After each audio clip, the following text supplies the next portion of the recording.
wiele se woema kom nie uit die petroltank nie. Dis alles danksy supersonkrag.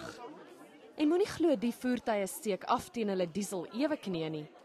So 'n sonkrag-engine kan 'n topspoed van 160 km/h behaal.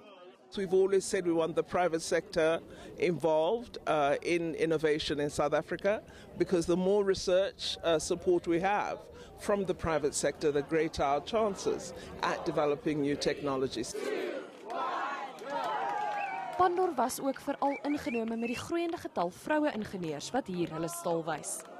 Ek het groot geword met sterk vroumense wat vir my 'n inspirasie was van dag 1 af. So daar is geen beperking tensy jy dit op jouself plaas nie.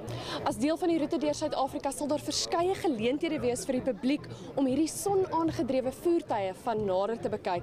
En die organiseerders glo dis die ideale manier om wetenskap en ingenieurswese toeganklik te maak vir veral jong mense. Hierdie is laboratories op wiele. Jy weet, die kinders in 'n klasomgewing kan die teorie van iets doen, maar op hierdie ene kan dit alles uitvoer op hierdie voertuig en 'n toets op die pad.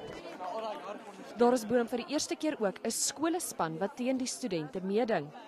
The Northwest University kindly donated their solar car of 2012, if I'm not mistaken. Yeah, 2012. They donated it to us and we completely changed everything from it. Ons is regtig opgewonde want ek bedoel die jongste student hier is ook graad 8 en hy studeer in die wêreldrobotiese kompetisie en hy het al die elektriese goed gedoen. So die ding is dit is nie net een graad wat dit doen nie. Ons is nog 'n baie klein skool. So dit is van graad 8 af tot graad 11. Ek dink ek's nog die oudste van almal hierso.